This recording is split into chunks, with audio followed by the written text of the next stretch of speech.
그리스도가 흥하게 됩니다. 그리고 나는 새하게 됩니다. 이렇게 되면 저와 여러분 승리하게 되어 있습니다.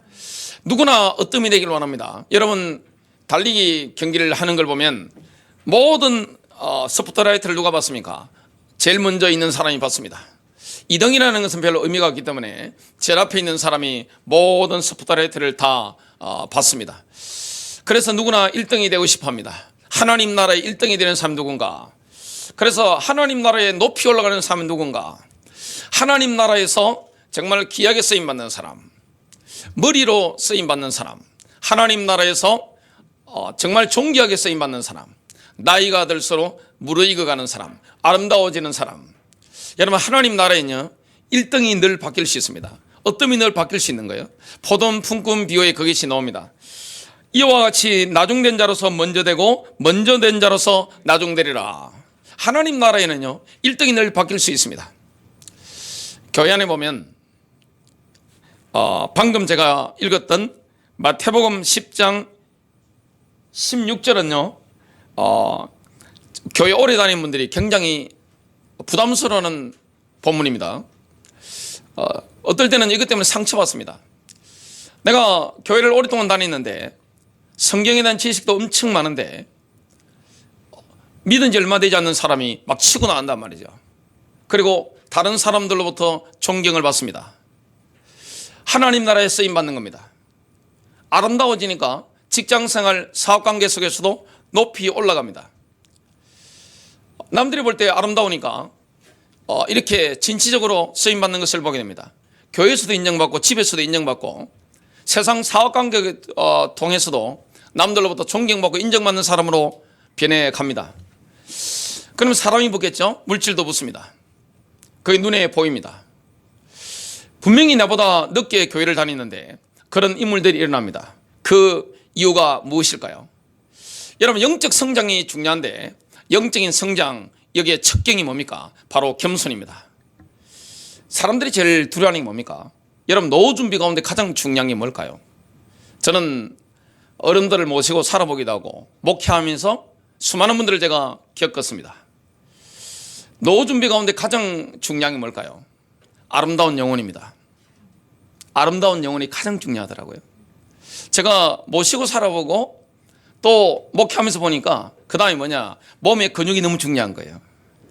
이래서 어른들이 밖에 다니면 이렇게 많이 걸어 다니는구나. 하체 근육이 얼마나 중요한지 몰라요. 그 다음에 중요한 거 노후 준비에 돈이라는 걸 깨달았습니다. 나이가 들면 돈이 필요하다. 이걸 제가 뼈저리게 많이 느꼈습니다. 왜냐? 눈으로 보기 때문에 그런 겁니다. 사람들이 제일 두려워하는 게 뭐죠? 나이 들면 치매입니다. 암보다 훨씬 무서운 게 치매예요. 심장병보다 무서운 게 치매입니다. 근데 제가 치매 환자 가운데 아름다운 인물을 만났습니다. 제가 목양실에 있는데 교회 그 책이 좀 꽂혀 있는데 우연히 제가 딱 집었는데 그게 뭐냐? 요한 웨슬리 일기였습니다. 쭉쭉쭉 넘기는데 요한 웨슬리가 86살에 일기를 적었는데 그 일기를 봤습니다. 요한 웨슬리가 나이가 들면서 치매가 온 거예요. 치매 올 수 있죠. 근데 보통 대한민국에서는 치매가 걸리면 노망이 든다고 하죠. 이 악한 영이 많이 역사하는데 요한 웨슬리 일기를 읽어보니까 악한 영이 역사하는 게 아니라 성령께서 강력하게 역사하신 걸 제가 눈으로 확인했습니다. 너무너무 아름다운 거예요. 저는 그 기독교 2000년 역사 가운데 가장 예수 그리스도를 닮은 인물이라면 사도 바울 정도, 그 다음에 요한 웨슬리를 꼽는데 요한 웨슬리는 나이가 들면서 치매가 왔는데 어떤 도시에 갔는데 여기에 어떤 도시인지 모르는 거예요. 기억이 안 나는 거예요. 한 30년 전에 기억은 확실히 생각나는데 지금 내가 어디 왔는지 모르는 거예요.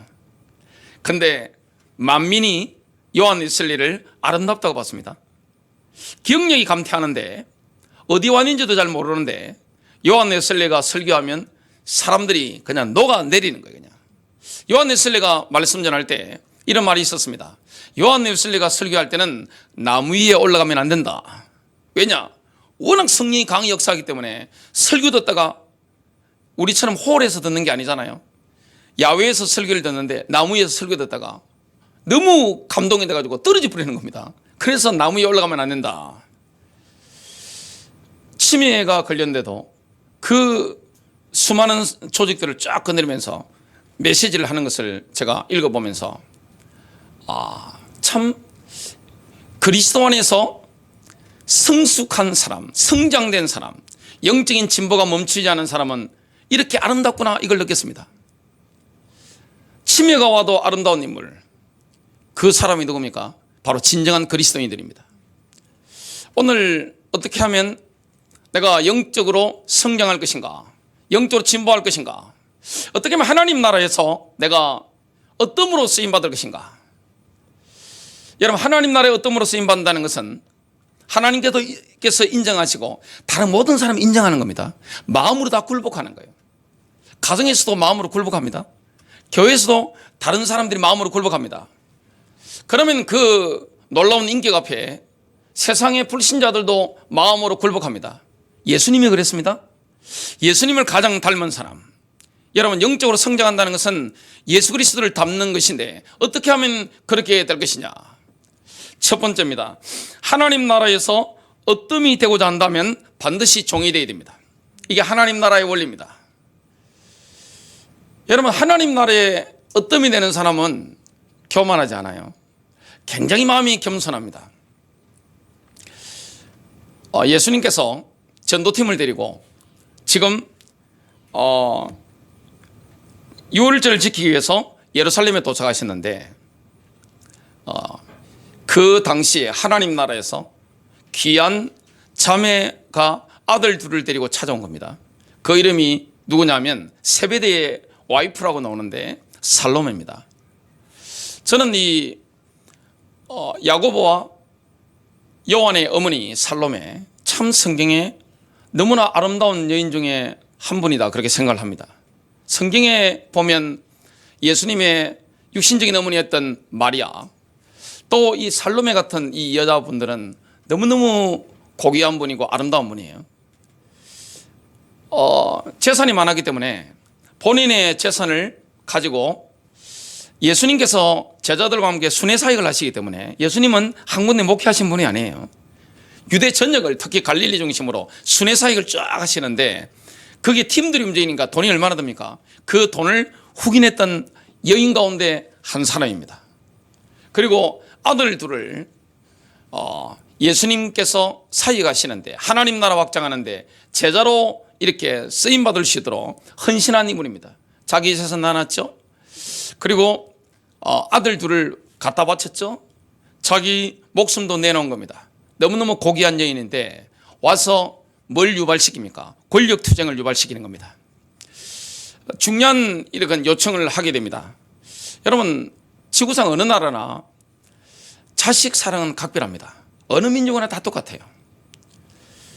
그리고 그 하나님을 가장 느낄 수 있는 게 뭡니까? 탈무드에도 나오다시피 하나님이 모든 곳에 계실 수 없기 때문에, 이 탈무드 이야기입니다. 제 이야기가 아니라 하나님 모든 곳에 계시죠. 영적으로 모든 곳에 계실 수 없기 때문에 그 하나님을 대신한 인물이 누구라고 했느냐? 어머니라고 했습니다. 어머니가 얼마나 자녀를 사랑합니까? 자녀를 향한 어머니의 사랑이 각별한데 내 자녀가 하나님 나라에서 어떤 이 되기를 원하는 거 당연한 거 아니겠어요? 그래서 본인이 아들 둘을 데리고 예수님 앞에 나타나서 중요한 요청을 하게 되는 겁니다. 자리 다툼을 유발하는 거죠. 마태복음 20장 20절부터 22절. 그때에 세베대 아들의 어머니가 그 아들들을 데리고 예수께 와서 절하며 무엇을 구하니, 청탁을 하는 거죠. 예수께서 이르시되 무엇을 원하느냐? 이르되 나의 이 두 아들을 주의 나라에서 하나는 주의 우편에 하나는 주의 좌편에 앉게 명하소서. 예수께서 대답하여 이르시되 너희는 너희가 구하는 것을 알지 못하는도다. 내가 마시려는 잔을 너희가 마실 수 있느냐? 그들이 말하되 할 수 있나이다. 지금 살로메만 이 의견을 가진 게 아닙니다. 그 아들들이었던 예수님의 제자로 부름받은 야고보 요한도 똑같은 이야기를 지금 하는 겁니다. 이구동성을 말하는 겁니다. 뭐가 되고 싶은 겁니까? 하나님 나라에서 1등이 되고 싶은 거예요. 튀는 인물이 되고 싶은 겁니다. 사람은요, 본능적으로 튀고 싶어 합니다. 그렇지 않은 사람 지구상에 단 한 명도 없습니다. 왜냐? 하나님께서 원래 인간을 창조하셨을 때부터 권력의지를 주신 겁니다. 권력의지가 없는 사람은 지구상에 한 명도 없습니다. 왜냐하면 인간은 통치자로 지음을 받았기 때문에 그런 거예요. 그래서 최고의 자리가 뭡니까? 종교의 자리잖아요. 정치, 경제보다 높은 자리가 종교의 자리이기 때문에 그 하나님 나라의 1등이 되고자 하는 거, 이거 어머니하고 야고보 요한이 똑같이 일치를 한 겁니다. 그때 예수님께서 하나님 나라에서 얻게 될 영광스러운 지위에 대해서 언급을 하시게 됩니다. 왜냐하면 물어봤으니까. 그러니까 하나님 나라에서 얻게 될 영광스러운 그 지위, 그 자리, 높은 서열, 조선시대로 친다면 당상관에 앉는 거죠. 대감이 되는 겁니다. 대감이 되고 싶은 거예요. 조선시대로 친다면. 그러니까 똑같이 하나님 나라에서 당상관이 되고 싶었던, 대감이 되고 싶었던 다른 10명의 제자들이요, 눈에 레이저가 나오는 겁니다. 그 자리 내 자리인데? 막 뚜껑이 완전히 열려버린 거예요, 그냥. 자, 권력투쟁이 부러지는데 마태복음 20장 23절부터 24절 이르시되 너희가 과연 내 잔을 마시려니와 내 우편에 앉는 것은 내가 주는 것이 아니라 내 아버지께서 누구를 위하여 예비하셨던지 그들이 얻을 것이니라. 하나님 나라에도 분명히 서열이 있습니다. 상급이 똑같이 않아요. 자리가 똑같지 않습니다. 24절 열 제자가 듣고 그 두 형제에 대하여 분이 여기거늘 막 열이 엄청 받은 겁니다. 예수님께서 지금 대범한 요청을 한 야고보 요한도 부르시고 지금 분노하고 있는 격분한 다른 10명의 제자도 부르셔서 세상 기준으로 이해가 되지 않는 혁명적인 선언을 하십니다. 여러분, 세상은요 뭡니까? 철저하게 피라미드입니다. 어느 나라는 피라미드입니다. 그렇지 않은 나라 없습니다. 지구상에 다 피라미드예요. 다 위에 정점에 올라가길 원합니다. 피라미드의 그 눈의 자리, 그 자리에 올라가길 원합니다. 왜냐? 그 자리에 올라가면 명예를 얻습니다. 권력을 가집니다. 남을 부릴 수 있습니다. 상대방이 싫어도 내가 하라면 해야 되는 겁니다. 그리고 돈을 가질 수 있습니다. 모든 쾌락을 즐길 수 있는 자리가 최고 정점이잖아요. 그것과 반대되는 말씀을 하시는 겁니다. 그래서 세상에서 가졌던 사고방식을 신앙생활하면서 가지고 있으면 절대 영적으로 성장할 수 없습니다. 절대로 안 됩니다. 아무리 여러분이 잘났다 할지라도 절대 될 수가 없는 겁니다. 예수님께서 지금 뭐라고 하십니까? 세상 가치관과 반대되는 지금 선언을 하시는데요, 세상은 피라미드죠. 위에 올라가서 위에 사람이 뭐합니까? 권력을 가지고 군림하는 겁니다. 내 의지를 가지고 남을 움직이는 거예요. 근데 하나님 나라 특징이 뭡니까? 교회의 특징이 뭡니까? 역피라미드입니다.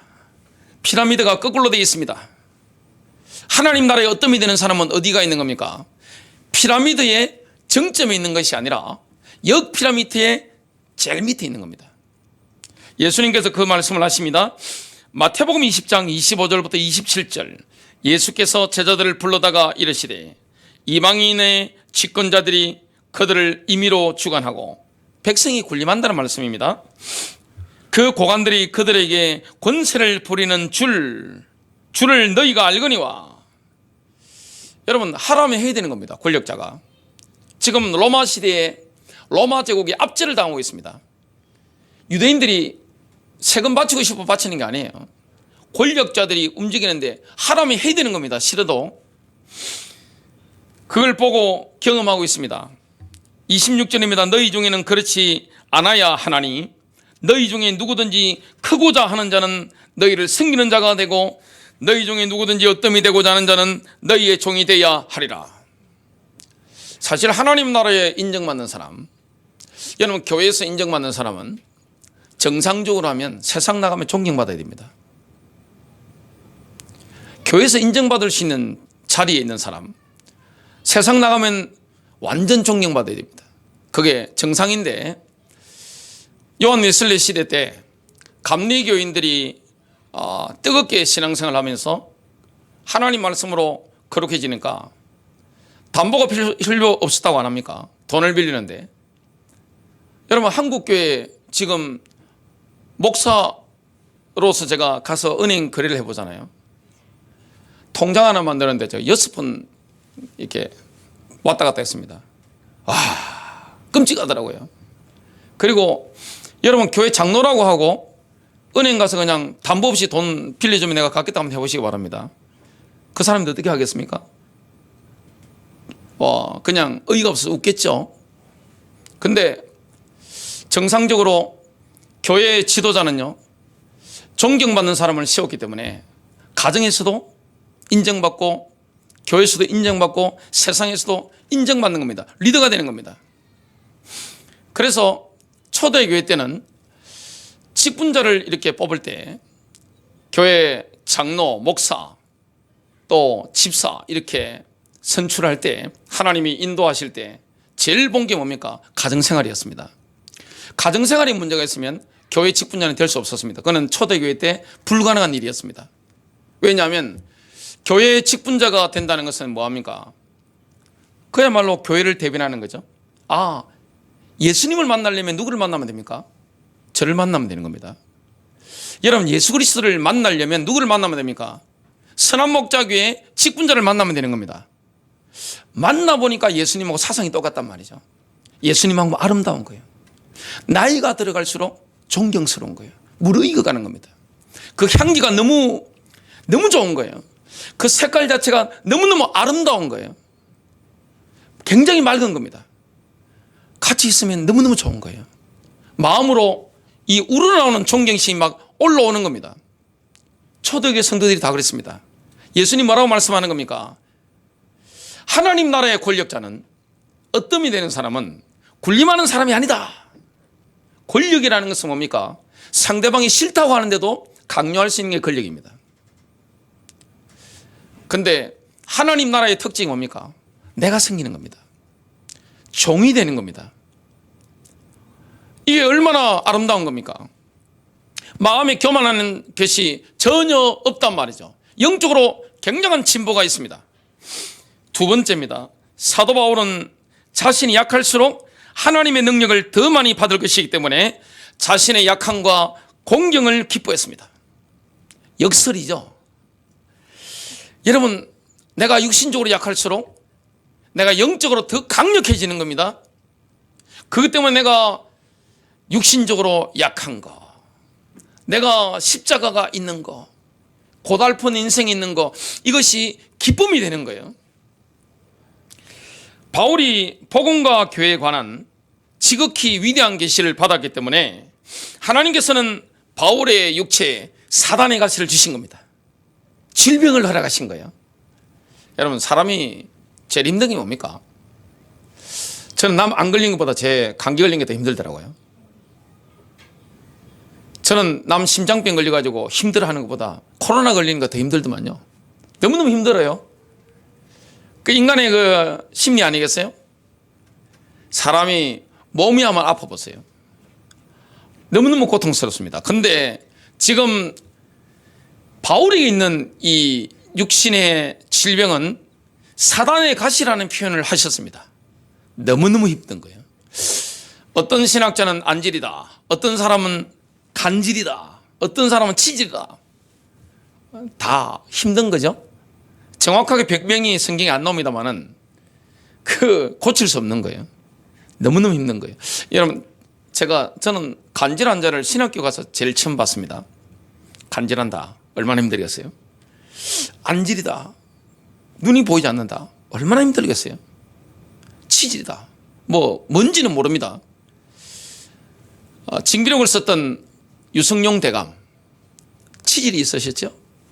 그래서 마마 통축하여 주시옵소서 해서 도저히 몸이 안 돼가지고 임금이 원하는데도 고향으로 내려가시고 이렇게 했던 기억이 납니다. 얼마나 힘든 겁니까? 고린도서 12장 7절, 여러 계시를 받은 것이 지극히 크므로, 바울은요 복음에 대한 계시를 받은 겁니다. 사도행전 9장에 보니까 다메섹 도상에서 부활하신 주님이 직접 나타나셔서 계시해 주신 거예요. 복음에 대해서. 또 바울은 어디에 대한 계시를 받은 겁니까? 구약 때부터 예비되었던, 영원전부터 예비되었던 교회에 대한 계시. 교회가 뭔지 에베소서를 읽어보면 교회가 뭔지가 쫙 나옵니다. 이런 계시를 받았습니다. 지극히 크므로 너무 자만하지 않게 하시려고. 여러분, 엄청난 계시를 받은 거예요. 자만하지 않도록. 내 육체의 가시 곧 사단의 사자를 주셨으니 이는 나를 쳐서. 여러분, 우리 하나님께서 바울에게 어마어마한 계시를 주시고 절대 자만하지 못하도록, 높은 마음을 품지 못하도록 육신의 질병을 가지고 뭡니까? 쳐버리는 겁니다. 나를 쳐서 너무 자만하지 않게 하려 하심이라. 여러분, 육신의 질병이 있으면 얼마나 힘들어요? 죽을 만큼 힘들면요, 기도가 저절로 나옵니다. 그래서 바울은요, 사단의 사자가 떠나가기를 3번이나 간절히 기도한 겁니다. 은혜도 좋지만 하나님 제발 좀 떠나게 해주세요, 이렇게 기도하게 된 겁니다. 그렇게 간구했죠.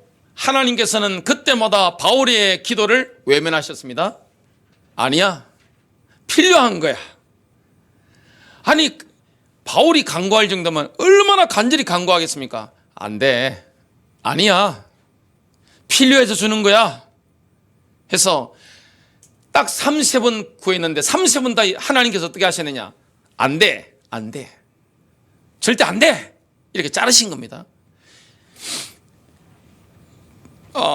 고린도후서 12장 8절, 이것이 내게서 떠나가게 하기 위하여 제거해달라고 기도한 거죠. 내가 3번 죽게 간구하였더니. 자, 고린도후서 12장 9절 10절 보면 바울은 3번 기도하던 중에 해답을 얻었습니다. 완벽한 해답을 얻은 거예요. 그 때문에 자신의 약함과 공경을 크게 기뻐할 수 있었습니다. 여러분, 사람에게 이미지가 얼마나 중요해요? 특히 설교자. 설교자가 눈이 막 안 좋아가지고 눈곱이 막 끼고 있다, 막 하고 있다, 보이지도 않는다. 남들이 볼 때 좀 그렇죠? 제가 설교하는데 늘 안대 끼고 나타나서 이렇게 있다. 은혜가 되겠습니까? 해볼까요? 이렇게 해볼까요? 이렇게 해가지고 여러분 하면서 뭐가 초점도 안 맞고 뭐가 이상해요? 눈곱도 늘 흐르고. 아니면 제가 설교하다가 강내 자빠져가지고 간질한다. 이게 보통 일입니까, 그게? 바울은 어떤 정도 능력자입니까? 손수건 집어 던지고 앞치마 집어 던지고 그거 맞으면 어떻게 됩니까? 귀신이 막 떠나갑니다. 이 성령의 역사가 몸에 막 있는 거예요. 강력한 거예요. 질병이 막 치유되는 거예요. 그리고 바울은 죽은 자도 살리는 능력자입니다. 예수 이름으로 죽은 자를 살리는 거예요. 그런데 자기 몸을 치유 못하는 거예요. 여러분, 바울을 선교지마다 따라다니는 인물이 누굽니까? 의사 누가입니다. 이 의사 누가가 따라다녔습니다. 그리고 바울이 마지막까지 고통을 당했는데 그때 끝까지 바울을 지키고 있었던 인물이 누굽니까? 바로 의사 누가입니다. 바울은요, 자신의 가장 사랑하는 아들이 있습니다. 누굽니까? 영적인 아들 디모데입니다. 디모데를 치유를 못 해주는 거예요. 아니, 이 죽은 자도 살리는 능력자가 디모데를 치유를 못 해주는 거예요. 사랑하는 아들 목사를, 자기의 후계자를 치유를 못 해주는 거예요. 그리고 드로미무가 병들었는데 밀레도에 남겨놓고 올 수밖에 없었습니다. 다 치유되는 게 아니죠. 그리고 가장 중요한 건 뭡니까? 자기 몸이 치유가 안 되는 거예요. 여러분, 하나님께 쓰임받는 인물들, 바울 같은 가시가 있습니다. 그의 가정이 있을 수 있고 자녀 문제일 수도 있고 뭔가 어떻게 할 수 없는 이런 문제가 있을 수 있죠. 그게 뭡니까? 하나님의 은혜가 되는 겁니다. 이게 은혜 역설이죠. 바울이 해답을 얻었습니다. 고린도후서 12장 9절 10절입니다. 나에게 이르기를 내 은혜가 내게 족하도다. 이런 내 능력이 약한 데서 온전해짐이라 하신지라. 여러분, 영적인 능력은 언제 강해집니까? 우리가 약할 때 강해집니다. 금식이라는 걸 해보니까, 여러분 금식해 보시면 아시겠지만 왜 금식이 좋습니까? 금식하면 응답이 옵니다. 왜 그렇죠? 금식하면 능력이 나타납니다. 왜 그렇죠? 금식하면 예자를 내려놓게 돼요. 힘이 없으니까 당장 며칠만 하면 굶어 보세요. 기도하면서 내 야자를 확 내려놓게 됩니다. 겸손해지죠. 그때 능력이 나타나는 겁니다. 내가 뭘 동기를 가지고 금식하는 게 아니라 나를 내려놓는 겁니다. 아위를 내려놓는 거예요. 하나님의 능력은 누구에게 나타납니까? 아위를 내려놓는 자. 내 뜻대로 하겠다, 내 힘대로 하겠다. 하나님 역사 안 해요. 언제까지? 나를 내려놓을 때까지. 완전히 내려놔야 됩니다. 그때 하나님 역사하시죠. 내 능력이 약한 데서 온전해짐이라 하신지라. 그러므로 도리어 크게 기뻐함으로 나의 여러 약한 것들에 대하여 자랑하리니. 바울이 자신의 약한 것들에 대해서 자랑하고 있습니다. 너무너무 기쁜 거예요. 여러분, 이게 진정한 바울의 기쁨입니다. 그래서 바울은 가는 곳마다 뭘 자랑합니까? 자신의 약한 거. 왜 그렇습니까? 자신의 약한 것 때문에 하나님의 능력이 자기에게 머물러 있는 겁니다. 이게 하나님의 은혜죠. 이는 그리스도의 능력이 내게 머물게 하려 함이라. 10절, 그러므로 내가 그리스도를 위하여 약한 것들과 능력과 궁핍과 박해와 공고를 기뻐하노니 이는 내가 약한 것 때에 강함이라. 여러분, 우리가 약할 때 우리는 영적으로 강력해지는 겁니다. 왜냐? 나를 내려놓게 되니까, 아위를 내려놓게 되니까. 유일로 가게 될 때 성령의 능력이 나를 통해 역사하는 것을 경험하게 됩니다. 세 번째입니다. 세례 요한은 철저히 자신을 지우고 그리스도만 앞세웠기 때문에 여자가 낳은 자 중에 가장 위대한 자가 되었습니다. 이 세례 요한은요, 자기 자랑이 없는 사람이에요. 오직 누구만 자랑합니까? 그리스도만 자랑합니다. 자기를 내세우는 게 없는 거예요. 자기에 대해서는 철저하게 지워버리는 겁니다. 참 쉽지 않죠. 인간은 아위일로 가는 게 본능입니다. 인간은 교만이 본능이에요. 나를 나타내고자 하는 게 본능이에요. 내가 살고 너는 죽는 게 인간의 본능이에요. 이게 인간의 본능인데, 이 본능을 넘어선 사람, 누구의 능력으로 가능한 겁니까? 성령님의 능력으로. 그래서 교회 안에 영적으로 성숙한 분들 보면 굉장히 겸손하죠. 얼굴이 맑아요. 눈이 맑습니다.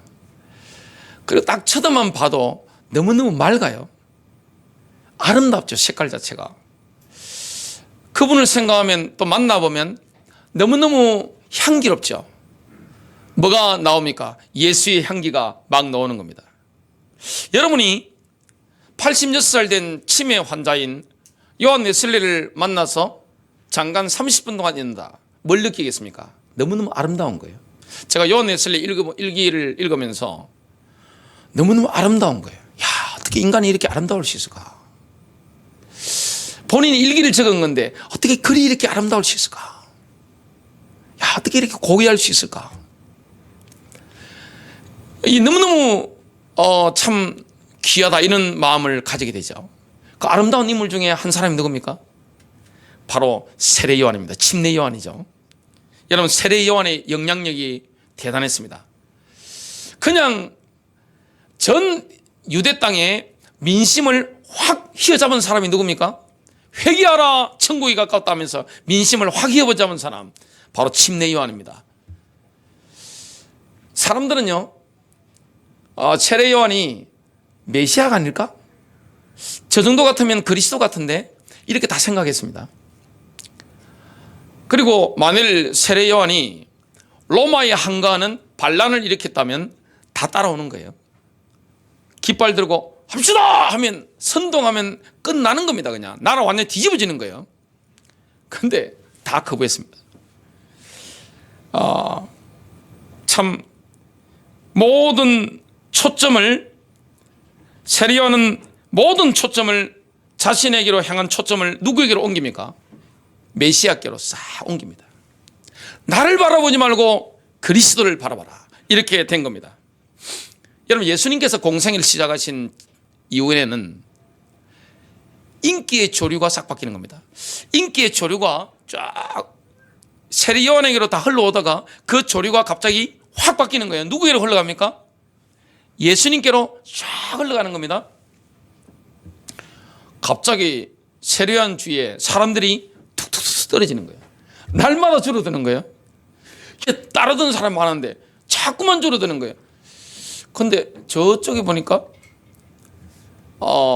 예수님이 나타나 사역을 하시니까 거기에는 사람이 기하급수적으로 계속 부는 거예요. 그냥 제자들도 막 늘어나고 그냥 수많은 군중들이 막 불어나는데, 여러분 그때 어떤 마음이 들겠습니까?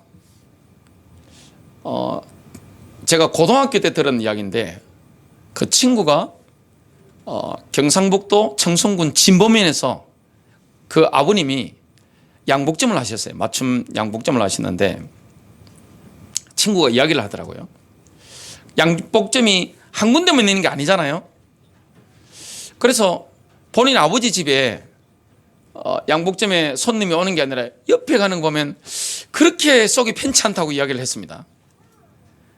지금 이 세례 요한의 제자들은요, 인기의 조류가 자기의 스승이 아니라 예수님께로 확 쏠려버렸으니까 너무너무 불쾌한 거예요.